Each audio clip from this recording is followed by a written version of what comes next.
Hi guys, it's me again, Carlo. Your boy next door. Anyway, I'm here guys to share you my secret drink. Actually, iniinom ko na siya for about 1 to 2 months. At marami sa mga kaibigan ko nakaka-notice na nag-glow nga daw yung balat ko, nagba-brighten, di nila alam. In love lang ako. Secret lang natin yan guys. Anyway, eto nga pala yung iniinom kong drink. It's Juju Collagen Mixed Berries Flavor. Nakakatatlong bottle na ako nito. And tinitake siya once a day. And ganito siya pag hinalo sa 300 ml water. And nakakatulong to sa akin. Actually, ito yung gabi ko siya iniinom. Para pampaganda ng tulog. Parang feeling ko pag gumigising ako, ang fresh ko, ganun.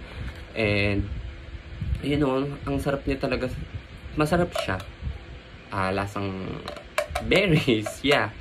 Marami siyang ibang flavor, guys. So, visit their Instagram page. Sobrang accommodating nila doon, guys. So, what are you waiting for? Grab yours now. Bye!